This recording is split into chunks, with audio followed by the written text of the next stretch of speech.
Hello everyone, welcome back to our channel English माध्यम के platform पे हम editorial based practice exercise solve करने वाले हैं। तो स्टार्ट करते हैं आज का session with thought of the day, that is concentrate all your thoughts on the work at hand. The sun rays do not burn until brought to focus. यानी कि कभी आपने देखा है कि हम यूजुअली कितना भी हाई टेम्परेचर हो, हम सूरज में बाहर आते जाते भी, लेकिन वो किरणें हमें जलाती नहीं है। बट जब आप एक मैग्नीफाइंग ग्लास का इस्तेमाल करके सारी सन रेज को एक पर्टिकुलर पेपर पे या एक पर्टिकुलर पॉइंट पे डायरेक्ट करते हैं तो आग लग जाती है। देखा है आपने कभी एक्सपेरिमेंट करके? अगर नहीं किया तो देखना। पुराने जो कैमलिन के ज्योमेट्री बॉक्सेस आते थे उनके अंदर एक मैग्नीफाइंग ग्लास होता था, तो उसको आप फोकस करके देखना तो आपके पेपर पे ज़रूर आग लग जाएगी 5-10 मिनट्स बाद।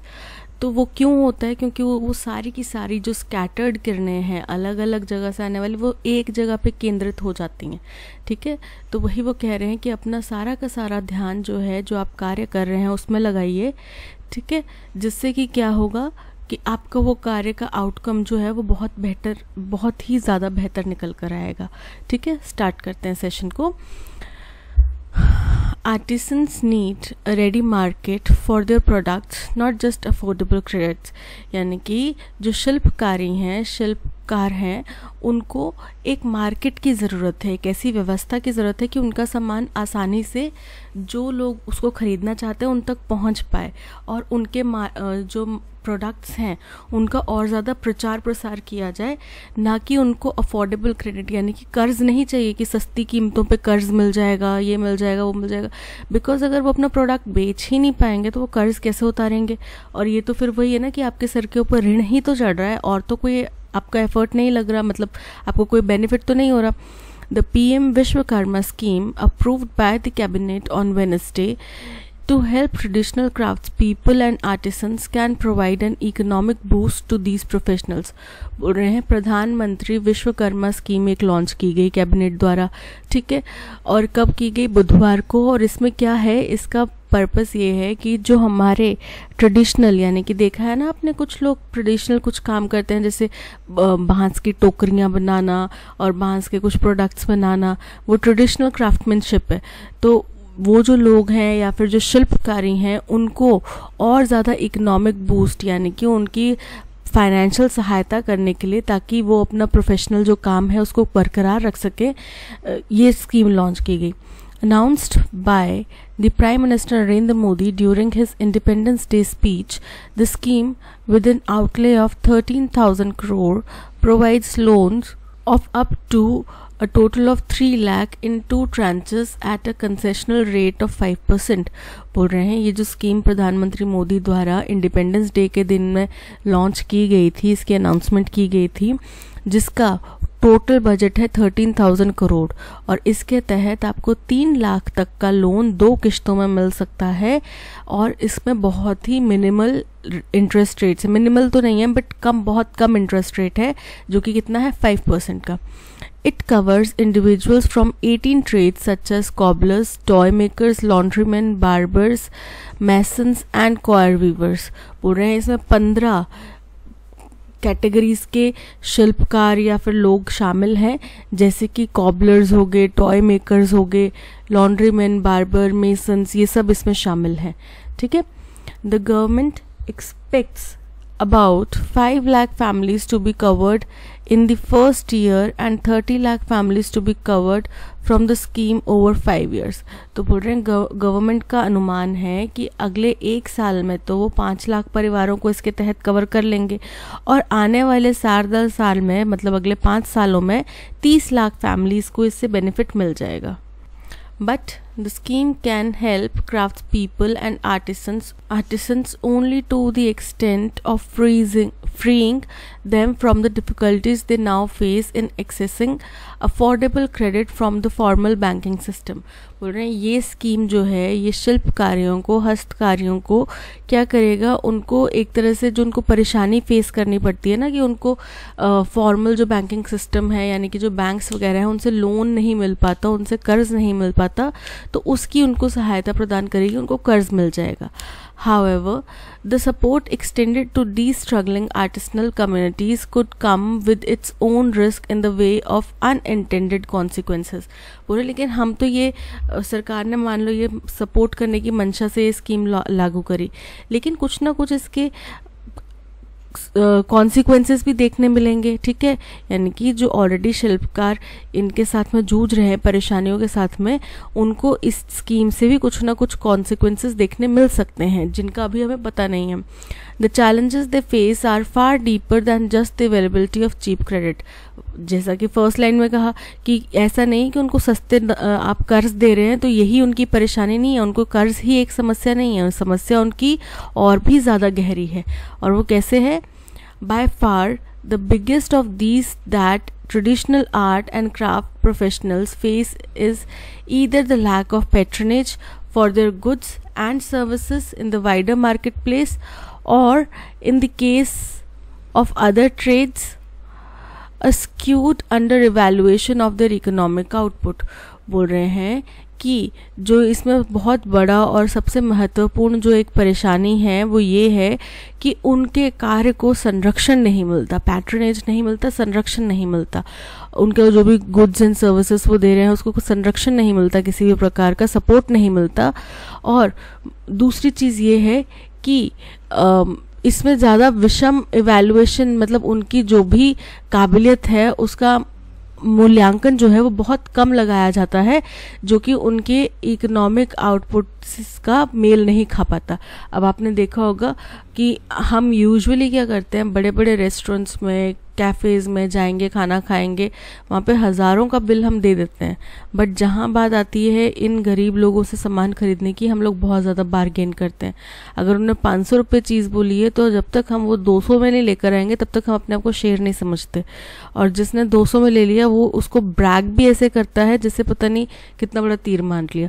तो वो ये नहीं देखते कि चलो बांस चलो नेचुरली उनको मिल जाती होगी, बट उसके पीछे एक टोकरी बनाने के पीछे या एक जो भी वो पीस बना रहे हैं उसके पीछे उनको कितना स्ट्रगल करना पड़ता है ये तो कोई नहीं देखता. हमें अगर ये टास्क कितना सा करने पड़े तो हमें कितना हार्डशिप फेस करना पड़े उसके लिए, इसको तो कोई ध्यान नहीं रखता. Right. Crucially, the lack of access to formal credit may simply be a symptom rather than the cause of underlying problem. तो बोल रहे हैं कि ये भी जानना महत्वपूर्ण है कि उनको अगर फॉर्मल क्रेडिट यानी कि सरकारी या फिर गैर सरकारी बैंकों के ज़रिए उनको लोन नहीं मिल पा रहा है तो वो केवल एक सिम्टम है, केवल एक लक्षण है, और असल बीमारी ये नहीं है. असल बीमारी ये है, असल प्रॉब्लम ये है कि उनको लोन किस बेसिस पे देगी. अगर आप किसी को लोन देते हैं तो आपको ये भी तो होना चाहिए ना कि इनसे वापस कैसे आएगा, इस चीज़ की भी तो आपको श्योरिटी होनी चाहिए. तो बैंक्स को वो श्योरिटी नहीं है कि लोन वापस कैसे आएगा. No government scheme can help these communities in the long run unless it helps them overcome the fundamental problem of a lack of economic viability for their output. बोल रहे हैं कि कोई भी स्कीम, सरकारी स्कीम इन लोगों की सहायता नहीं कर सकती, इन तबकों की सहायता नहीं कर सकती अनलेस हम उनको जो मूलभूत उनकी पॉसिबिलिटी या वर्केबिलिटी वाला इस एक एंगल है, मतलब उनकी इकोनॉमिक वर्केबिलिटी मिले, उनके आउटपुट की जो भी उनका कार्य है उसका उनको इकोनॉमिक वैल्यू मिले, तब तक हम उनकी किसी भी तरह से सहायता नहीं कर सकते. और जाहिर सी बात है अगर वो लोन ले भी लेंगे, 3 लाख का लोन बोला जा रहा है, 3 लाख का लोन मान लो उन्होंने ले लिया, वो इस 3 लाख के लोन को चुकाएंगे कैसे, रिकवर कैसे करेंगे, है ना. अगर उनका प्रोडक्ट सेल ही नहीं होगा आउटर मार्केट में तो वो व्यक्ति ये पैसा कैसे चुकाएगा, रीपे कैसे कर पाएगा. और 3 लाख ले रहे हैं, 5% लोन भी, 5% इंटरेस्ट भी फिर उनके लिए बहुत बड़ी कीमत है. ठीक है. More seriously, if the scheme fails to open up new markets and simply extends loan to these communities in the name of promoting their welfare, it runs the risk of leaving not only the intended beneficiaries but also their families deeper in debt. वही बात होगी कि हम ज़्यादा serious problem ये है कि अगर हम इनको एक प्रॉपर मार्केट नहीं मुहैया करा पाते, इनको इनके प्रोडक्ट्स को एक प्रॉपर प्लेटफॉर्म नहीं दे पाते, तो इस तरीके के स्कीम्स जिनमें आप सस्ते दरों पे लोन दे रहे हैं, ये केवल उनके और उनकी फैमिलीज के लिए और रिस्की काम हो जाएगा कि वो कर्ज में डूब जाएं. Also, by laying stress on the intergenerational nature of knowledge dissemination in these communities, the scheme could end up leaving the next generation willy-nilly stuck for perpetuity in these traditional low-paying trades. बोल रहे हैं कि अगर हम मान लो कि इनको करें भी, लागू भी करें, तो ये प्रोग्राम्स कैसे, ये जो चीज़ें हैं ये पीढ़ी दर पीढ़ी चलने वाली हैं. ठीक है, तो हम क्या कर देंगे अगर हम इस तरीके के प्रोग्राम्स लॉन्च करते हैं, इस तरीके से उनको लोन्स वगैरह प्रोवाइड करते हैं, तो इससे क्या होगा, वो लोग चाहे ना चाहे इस चीज़ में, इस लूप में फंस जाएंगे. और उनको चाहे उनकी नेक्स्ट जनरेशन नहीं चाहती ये काम करना, ये लो पेइंग जॉब नहीं करना चाहती, ये लो पेइंग कार्य नहीं करना चाहती, बट उनको मजबूरी में ये चीज़ करनी पड़ेगी. ठीक है, many of which are practised in the caste stair jacket. और बोल रहे हैं कि इनमें से बहुत सारे चीज़ें जो हैं, बहुत सारे कार्य जो हैं वो ऐसे हैं कि वो जाति आधारित हैं, जाति के बंधनों में, उनकी जंजीरों में बंधे हुए हैं. ठीक है, the Vishwakarma scheme includes skilling programmes that offer a nominal stipend as well as financial to purchase modern tools. बोल रहे हैं विश्वकर्मा स्कीम में कुछ और भी पॉइंट्स हैं. एक पॉइंट ये है कि उसमें स्किलिंग प्रोग्राम्स भी चलाए जाएंगे, यानी कि लोगों को जो भी वो ट्रेड करना चाहते हैं, जो भी वो कार्य कर रहे हैं, उसमें और ज़्यादा अच्छी स्किल्स उनको सिखाई जाएंगी और नॉमिनल उनको स्टाइफन भी दिया जाएगा, कुछ उनको पैसे भी दिए जाएंगे, एज वेल एज फाइनेंशियल, और उनको फाइनेंशियल मदद भी दी जाएगी अगर उनको मॉडर्न टूल्स खरीदने की इच्छा है तो. Ultimately, the success of this well-intentioned scheme will hinge on its implementation. बोल रहे हैं आखिरकार क्या है, ये जो इतनी अच्छी मंशा वाली स्कीम है, ये केवल और केवल पूरी तरह से निर्भर होगी उसके इम्प्लीमेंटेशन के ऊपर. An area where the government would do well to rope in professionals with the know-how and entrepreneurial flair to help the craftspeople and artisans upgrade their offerings to cater to new markets and tap fresh opportunities. बोल रहे हैं कि इसके implementation के ऊपर निर्भर करेगी, और ये एक ऐसा एरिया है जहाँ पे सरकार को उन लोगों को भी शामिल करना चाहिए जो इसके विशेषज्ञ हैं, इसकी जानकारी रखते हैं, और जिनके पास में इंटरप्रेन्योरियल स्किल्स हैं, यानी कि उद्यमिता का स्किल है उनके पास. उन लोगों को भी इसमें शामिल करना चाहिए ताकि वो इस तरीके के क्राफ्ट पीपल और आर्टिसंस को अपग्रेड करने में मदद करें, जिससे कि उनका ये जो कौशल है वो बरकरार रहे. ठीक है, और उसको नई मार्केट प्लेस भी मिल पाए, नया अच्छा अपॉर्चुनिटीज भी मिल पाए. तो ये था पैसेज. अब चलते हैं क्वेश्चन नंबर 1 की तरफ. क्वेश्चन नंबर 1 कह रहा है कि what according to the passage is the most significant challenge faced by traditional art and craft professionals under the PM Vishwakarma scheme. बोल रहे हैं कि PM विश्वकर्मा स्कीम के अंदर में जो लोग आ रहे हैं उनको एक्चुअल में जो उनका मुख्य प्रॉब्लम है वो क्या है. Access to affordable credit from formal banking system. तो मुख्य प्रॉब्लम तो ये नहीं है, ये उसका एक सिम्टम उन्होंने बताया कि ये उसका सिम्टम है, बट प्रॉब्लम ये नहीं है. तो ये इनकरेक्ट हो गया. Lack of patronage for their goods and services in the wider market place. Option B इसका. Based on the passage, which of the following is a potential risk of PM Vishwakarma scheme. अब इनमें से कौन सा PM Vishwakarma scheme का potential risk है. Risk यही है कि वो लोग उसके साथ में कुछ अनइंटेंडेड कॉन्सिक्वेंसेज जुड़े हैं, जिसके तहत वो ये भी हो सकता है कि वो इन लोगों को और ज़्यादा कर्जे में डुबो दे, इनके परिवारों को और इन लोगों को और ज़्यादा कर्जे में डुबो दे, है ना. The scheme will result in an oversupply of traditional crafts in the market. ऐसा नहीं है. The scheme may come with its own risk of unintended consequences. Option B is correct. What is suggested as the potential risk of the PM Vishwakarma scheme for traditional workers according to the passage? तो PM Vishwakarma scheme का potential risk क्या बोला गया traditional workers के लिए. तो it may lead to increase employment of artisan communities. ऐसा नहीं है. It may exacerbate the depth situation of the beneficiaries and their families. Option B is correct. वो उसको और बढ़ा देगा. What is identified as fundamental problem that traditional artisans and workers face according to the passage. Lack of modern tools, कि उनके पास modern tools की कमी है, ऐसा नहीं है. Lack of access to formal credit, ऐसा भी नहीं है. Lack of economic viability for their products, कि उनके प्रोडक्ट्स की उनको इकोनॉमिक कीमत नहीं मिलती, उनका इकोनॉमिक आउटपुट नहीं मिलता. So option C is correct.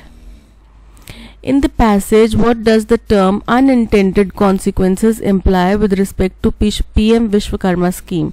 तो the scheme will inevitably boost the artisans' income. ये unintended consequence तो नहीं है. अगर उनकी इनकम बढ़ेगी तो ये consequence तो नहीं है, दुष्प्रभाव तो नहीं है. consequence मतलब दुष्प्रभाव, ठीक है.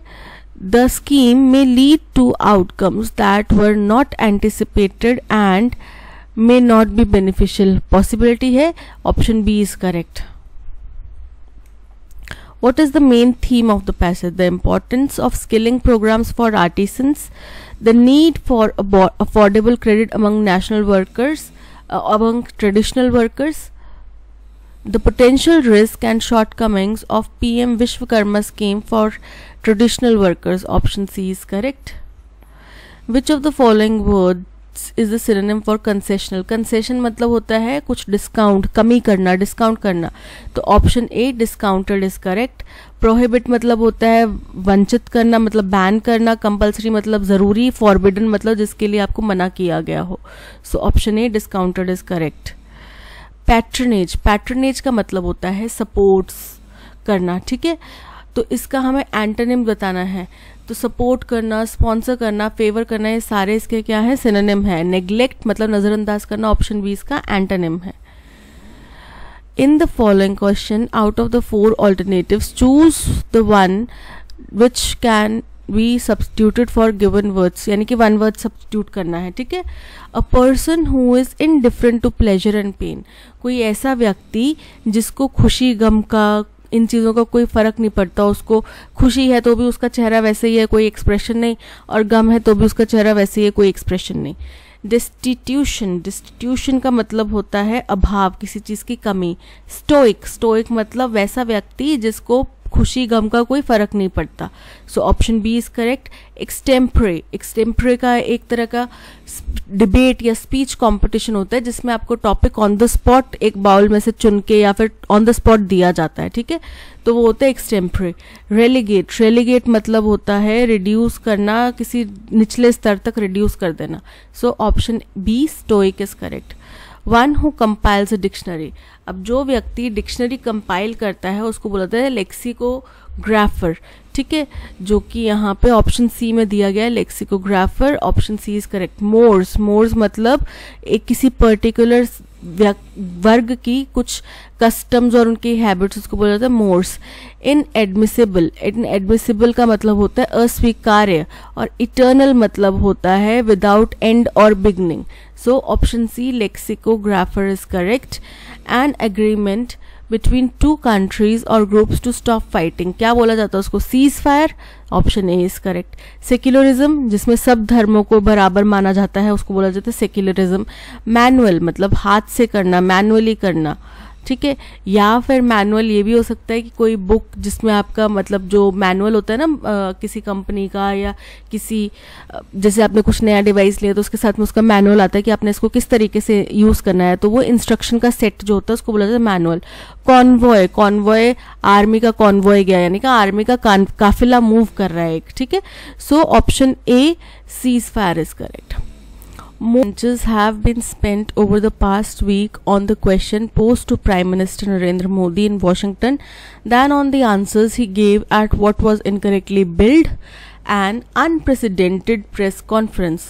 बोल रहे हैं कि ज़्यादा खबरें इस बात की, इस के ऊपर ज़्यादा आर्टिकल्स लिखे जा रहे हैं कि प्रधानमंत्री नरेंद्र मोदी जब वॉशिंगटन गए तब उनसे क्या क्या सवाल पूछे गए, बजाय कि इसके कि उन्होंने क्या जवाब दिए. इसके ऊपर ज़्यादा आर्टिकल्स नहीं लिखे गए, लेकिन उनसे क्या सवाल पूछे गए इसके ऊपर बहुत सारे आर्टिकल्स लिखे जा रहे हैं, और भी ज़्यादा आर्टिकल्स लिखे जा रहे हैं, ठीक है, आ रहे हैं, और रोज़ के रोज़ या फिर हर बार उनके ऊपर और ज़्यादा आर्टिकल्स आ रहे हैं.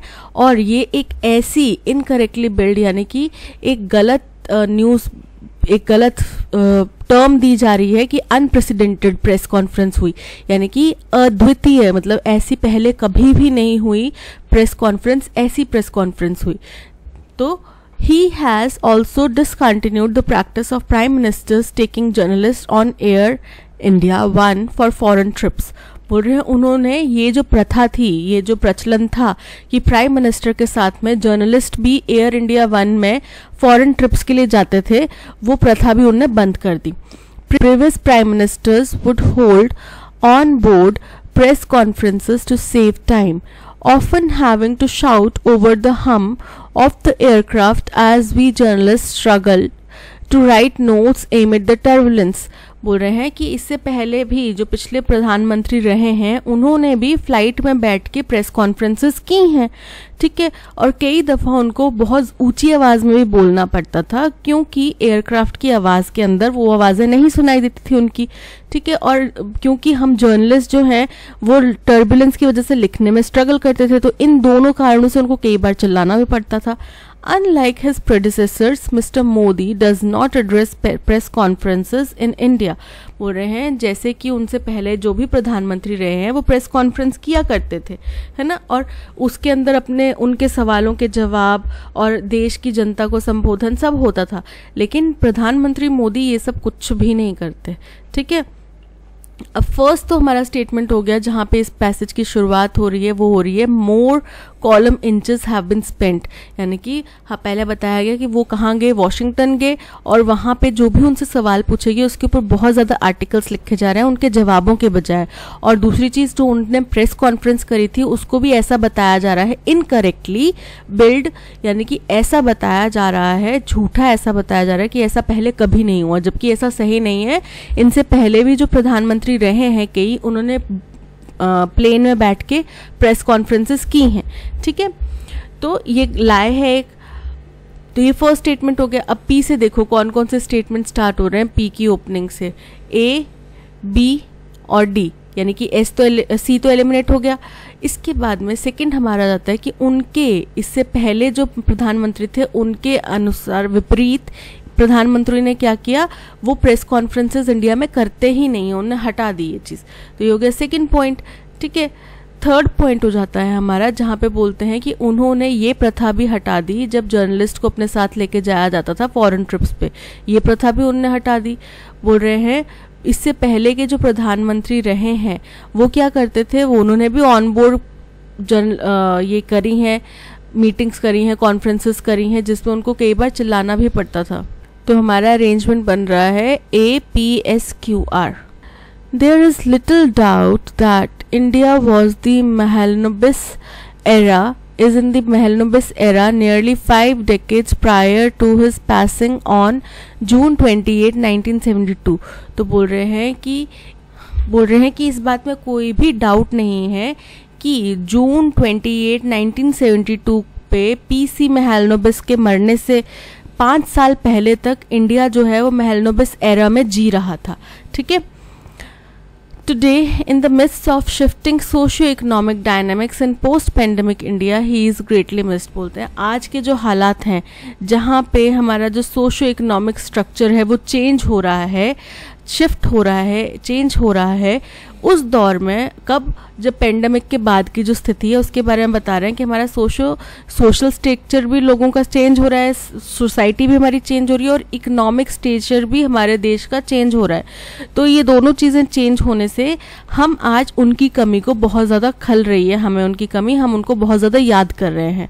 Professor PC Mahalanobis who introduced, एक और चीज़, प्रोफेसर जो पीसी महलनोबिस हैं, ये जो हमारा दूसरा फाइनेंशियल बजट बना था ना, बजट जो बना गया था उसके एक तरह से प्रेरक थे। उन्होंने इसमें कुछ बहुत सारी चीज़ें बताई थी कि हमें इंडस्ट्रियलाइजेशन करना चाहिए, हमें इकोनॉमिक में इन्वेस्ट करना चाहिए।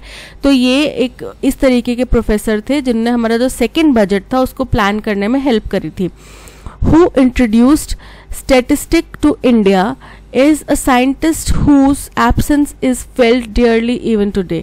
बोल रहे हैं प्रोफेसर पीसी महलनोबिस जिन्होंने इंडिया में स्टैटिस्टिक्स को इंट्रोड्यूस किया था, यानी स्टैटिस्टिक्स लेकर आए थे वो इंडिया में, वो एक ऐसे साइंटिस्ट हैं या थे जिनकी कमी को आज हम बहुत ज़्यादा महसूस कर रहे हैं, आज उनकी कमी बहुत ज़्यादा खल रही है।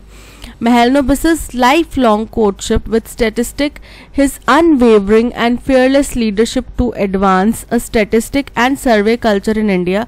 बोल रहे हैं Mahalanobis ने अपनी पूरी ज़िंदगी स्टैटिस्टिक्स को दे दी और उनका बिल्कुल विचलित ना होने वाला और किसी से ना डर पाने वाला जो लीडरशिप वाला जो रवैया था, किसमें, एडवांस स्टैटिस्टिक्स और सर्वे कल्चर में इंडिया के। The founding of Indian statistical institute, और इंडियन स्टैटिस्टिकल इंस्टीट्यूट के स्थापक भी यही थे।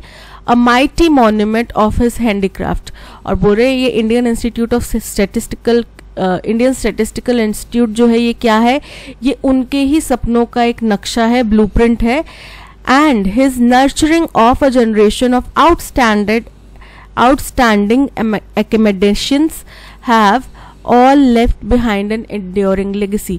और उन्होंने जिस तरीके से एक पूरी जनरेशन बनाई आउटस्टैंडिंग एकेडमिशियंस की, यानी कि उनके बाद में जो जिन बच्चों को उन्होंने पढ़ाया वो बहुत ही ज़्यादा अच्छे स्कोरर रहे एकेडमिक्स में, तो वैसी जनरेशन उन्होंने बनाई।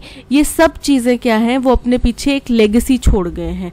ठीक है, तो अब देखो फर्स्ट तो हमारा स्टेटमेंट हो गया जहाँ पे हमने पीसी महालनोबिस का इंट्रोडक्शन किया कि वो एक साइंटिस्ट थे जिनकी कमी आज हमें बहुत ज़्यादा खलती है। ठीक है, फिर उन्होंने बताया कि वो कौन थे, क्या करते थे, ये हो गया हमारा एस स्टेटमेंट।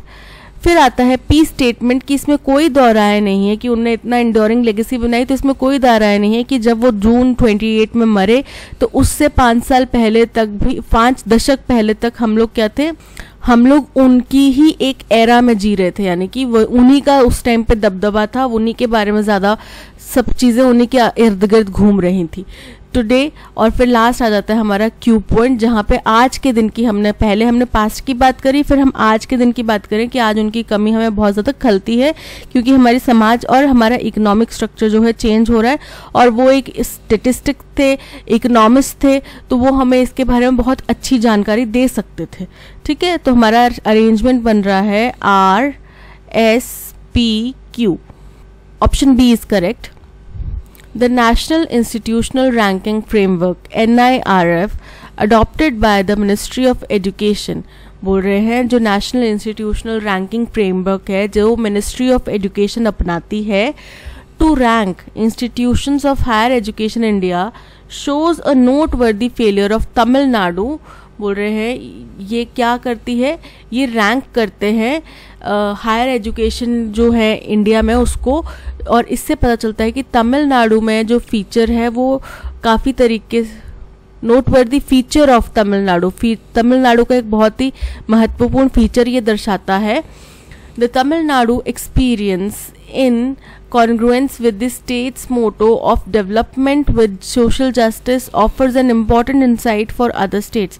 बोल रहे हैं तमिलनाडु का जो एक्सपीरियंस रहा और किसके साथ में कि स्टेट का जो लोगो है, उनका जो मकसद है, उसके साथ में मेल खाते हुए हम डेवलपमेंट करें, सोशल जस्टिस करें, ऑफर ये बाकी स्टेट्स को भी एक बहुत महत्वपूर्ण जानकारी देता है। Specifically, the 2023 NIRF ranking of top 100 colleges in India reveals the consistent success of Tamil Nadu in providing higher education that is both of good quality and inclusive। बोल रहे हैं खास तौर पे 2023 का जो NIRF का रैंकिंग है वो टॉप 100 कॉलेजेस के इंडिया का, तो वो बताता है कि तमिलनाडु लगातार साल दर साल जो है वो अच्छी हायर एजुकेशन देने में कामयाब रहा है, और ना केवल क्वालिटेटिवली बल्कि इंक्लूसिव भी है, यानी कि सबका विकास करने वाली भी है उनकी जो एजुकेशन पॉलिसीज़ हैं वो।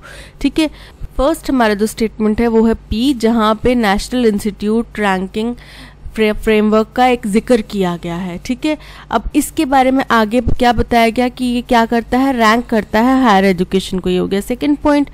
थर्ड पॉइंट हो गया feature of Tamil Nadu specifically the 2033 NIRF ranking. तो ये इसी स्टेटमेंट को कंप्लीट कर रहा है कि उसके फीचर के बारे में बताया, तमिलनाडु के फीचर के बारे में।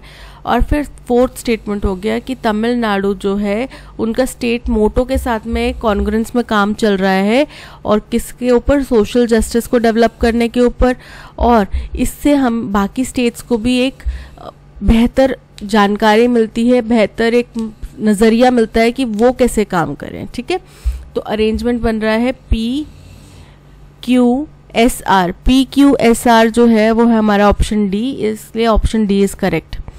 इन a speech while addressing the Tamil diaspora in Tokyo, बोल रहे हैं तमिल जो लोग हैं जो वहाँ पे बस चुके हैं उनको भाषण देते वक्त, in the course of his overseas tour in May 2023 to Singapore and Japan to attract investments to the state, बोल रहे हैं ये कब हुआ, जब उनका टूर था मई 2023 में सिंगापुर और जापान का, कि वो वहाँ से अपने स्टेट में और ज़्यादा इन्वेस्टमेंट लेकर आ पाए। द तमिलनाडु चीफ मिनिस्टर, कौन से स्टेट की बात हो रही है, मतलब तमिलनाडु की, वहाँ के चीफ मिनिस्टर जो है M.K. Stalin had said that government of Tamil Nadu would protect the Tamil diaspora that has spread far and wide in search of education, business and employment। बोल रहे हैं उन्होंने कहा कि तमिलनाडु की जो सरकार है वो हर उस तमिल व्यक्ति की जो बाहर जाके सेटल हो गए हैं, बाहर चले गए हैं नौकरी के, काम के, एजुकेशन के तलाश में, उन लोगों की मदद करेगी, जितना हो सके उतना वो पॉसिबिलिटी से उनको प्रोटेक्ट करेगी, उनकी मदद करेगी जो लोग काम काज के तलाश में, पढ़ाई के तलाश में इन जगहों पे आए हुए हैं। He held forth the promise that his government and the ruling Dravida Munnetra Kazhagam would extend all support to Tamil community। उन्होंने अपना वादे को बोला कि हम अपने वादे पर खरे, अभी भी अडिग है कि हमारी सरकार जो कि किसकी है, DMK पार्टी जो है, वो क्या करेगी, वो हर एक तमिल कम्युनिटी के व्यक्ति को सपोर्ट करेगी। He added that protecting the Tamil language meant protecting the Tamil community. उन्होंने ये भी कहा कि अगर हम तमिल कम्युनिटी को बचाना चाहते हैं, तमिल लैंग्वेज को बचा लेते हैं, तो हम तमिल कम्युनिटी को भी मदद करेंगे, उनको भी बचा लेंगे। ठीक है, तो फर्स्ट तो हो गया कि जब अपने स्पीच के दौरान वो भाषण दे रहे थे टोक्यो में, ये फर्स्ट पॉइंट हो गया। सेकेंड पॉइंट हो गया कि क्यू पॉइंट, जहाँ पे बताया गया कि वो क्यों गए थे टोक्यो, तो वो वहाँ से बिजनेस लाने गए थे, अपॉर्चुनिटीज लाने गए थे। ठीक है, थर्ड पॉइंट हो गया एस पॉइंट, जहाँ पे उन्होंने बोला कि हम तमिल कम्युनिटी को बचाने के लिए पहले तमिल लैंग्वेज को भी अगर हम बचा पाते हैं तो भी तमिल कम्युनिटी की हम बचा लेंगे। और लास्ट पॉइंट हो गया कि उन्होंने अपना वादा रखा फिर से दोबारा कि हम अपने वादे पर अडिग हैं और हम तमिल कम्युनिटी के लोगों का, जो भी तमिल डायस्पोरा है उसका हम मदद करेंगे। सो ये हो गया फोर्थ पॉइंट। तो हमारा जो अरेंजमेंट बन रहा है वो बन रहा है PQSR, PQSR option D is correct. बोल रहे हैं अभी रिसेंटली CPIM की तरफ से ये इंडिकेशंस मिले हैं कि केरला जो है वो इस मैटर को सुप्रीम कोर्ट में लेके जाना चाहता है। Kerala's open market borrowing space is once again at the centre of political row. Kerala का जो ओपन मार्केट बोरोइंग सिस्टम है वो वापस से एक बार पॉलिटिकल खींचातानी का, पॉलिटिकल बातचीत का, बहसबाजी का मुख्य केंद्र बन गया है। Kerala's finance minister KN Balagopal described the decision as an attempt to choke the state financially। बोल रहे हैं केरला के जो फाइनेंस मिनिस्टर हैं KN Balagopal, उन्होंने कहा कि ये जो फैसला है ये हमारे स्टेट को फाइनेंशियली कमज़ोर करने का, गिराने का एक अटेम्प्ट है, and has demanded that the BJP government reverse it urgently। और उनने ये कहा, उनने ये डिमांड रखी कि BJP गवर्नमेंट इसको इमीडिएट इफेक्ट से वापस ले ले। The CPIM-led LDF government has slammed the center for drastically reducing the limit without providing any justifiable reason। तो CPIM के जो CPIM-led LDF सरकार जो चल रही है केरला में, उन्होंने सेंटर को लताड़ते हुए, उनके ऊपर आक्रोश जताते हुए कहा कि सेंटर ने क्या किया, ड्रास्टिकली लिमिट घटा दी बिना कोई जस्टिफाइबल रीज़न दिए। तो सबसे पहला जो हमारा अरेंजमेंट बन जा रहा है वो है क्यू कि केरला का ओपन मार्केट जो स्पेस है वो वापस से पॉलिटिकल खींचातानी का केंद्र बन गया है। ये हो गया फर्स्ट पॉइंट। सेकंड पॉइंट हो गया कि क्यों बना है, कि उन्होंने सेंटर के ऊपर आरोप लगाया है कि उन्होंने बिना कोई जस्टिफाइबल रीज़न दिए लिमिट जो है वो घटा दी है, बहुत हाई नंबर से घटा दी है। हो गया सेकंड पॉइंट। थर्ड पॉइंट हो जाता है कि केरला के फाइनेंस मिनिस्टर ने कहा कि ये जो अटेम्प्ट है, कौन सा अटेम्प्ट, जो लिमिट घटाने वाला अटेम्प्ट है, यानी कि ये इसके बाद में ये वाला पार्ट होएगा चोक द स्टेट फाइनेंशियली, वो केरला को कमज़ोर करने का, फाइनेंशियली कमज़ोर करने का एक साधन है, ज़रिया है। ये हो गया थर्ड। और लास्ट स्टेटमेंट आ जाएगा फोर्थ जो है वो पी। ठीक है, तो हमारा अरेंजमेंट बन रहा है QSRP, QSPR, QSRP, option C is correct. AIMIM chief Asaduddin Owaisi has questioned the registration of a case against him.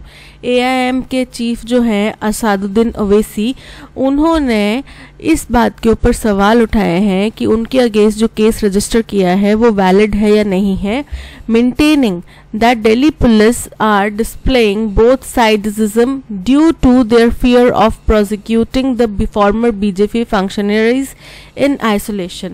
तो बोल रहे हैं उन्होंने दिल्ली पुलिस के ऊपर ये इल्ज़ाम लगाया कि वो दोनों पक्षों की गलती ठहराने की कोशिश कर रही है, क्योंकि वो केवल बीजेपी सरकार के ऊपर आरोप नहीं लगा सकती। बीजेपी के जो फॉर्मर कोई फंक्शनरीज हैं जो वहाँ पे पहले कार्यरत थे लोग, केवल उनके ऊपर इल्ज़ाम लगाने से बचने के लिए, क्योंकि अगर केवल उनके ऊपर इल्ज़ाम लगाया तो उनको प्रोसिक्यूट किया जाएगा, तो उनने क्या किया कि इनका भी गलती थी और उनकी भी गलती थी, ये वाला कार्य उन्होंने कर दिया।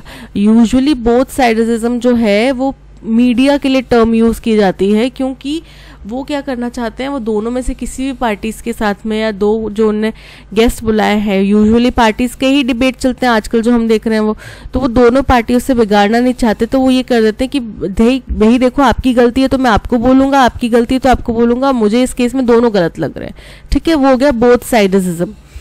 Pursuing all these remarks in a single probe and trial would mean that material must be gathered from various social media platforms against all of them, leading to a dash trial।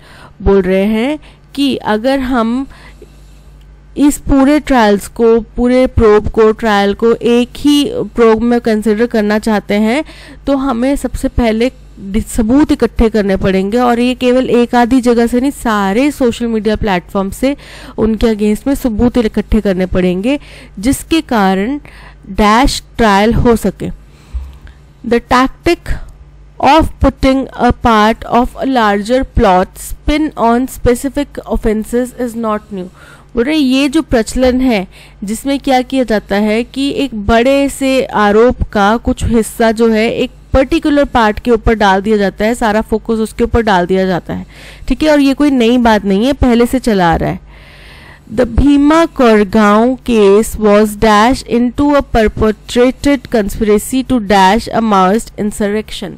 Buren जो Bhima Koregaon case था उसमें बोला गया कि कुछ हो सकता है, हो भी हो सकता है ना भी हो, बट एक तरह की कंस्पिरेसी थी माओइस्ट इंसरेक्शन के लिए। ठीक है, और in the aftermath of east Delhi riots, और बोला कि दिल्ली में जो दंगे हुए, ईस्ट दिल्ली में कम्युनल वायलेंस हुए, उसको भी सिटीजनशिप अमेंडमेंट एक्ट का प्रोटेस्ट का नाम दे दिया गया।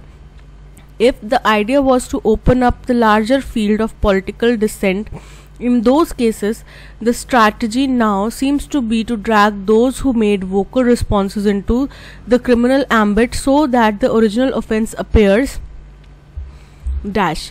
बोल रहे हैं कि अगर ये जो विचार था वो उन केसेस में बड़े राजनीतिक जो डिसेंट हैं, यानी कि द्वेष हैं या फिर मतभेद हैं, उनको खोलने का था। द स्ट्रैटेजी नाउ, तो अब जो ये स्ट्रैटेजी दिखती है वो ये दिखती है कि अगर हम क्या करें, ड्रैग करें उन लोगों को जिन्होंने वोकल रिस्पॉन्स बनाए हैं, उनको क्रिमिनल केसेस में ड्रैग करें, सो दैट जो ओरिजिनल ऑफेंस है वो बहुत ही क्या लगे, डैश लगे, and becomes difficult to prosecute. तो उससे क्या होगा, उनको डिफिकल्ट हो जाएगा प्रोसिक्यूट करना। Investigative agency should pursue legal action against individuals in a proportionate manner and not though through omnibus prosecution just to give an impression of being balanced। बोल रहे हैं इन्वेस्टिगेटिव एजेंसीज जो हैं उनको जो भी एक्शन लेना है, लीगली परस्यू करना है वो किसी व्यक्ति के प्रति, वो प्रोपोर्शनेट होना चाहिए, यानी कि उनके जो उनने गलत कार्य किया है उसके अनुसार होना चाहिए, ना कि ये कि मेरी और आपकी लड़ाई होगी।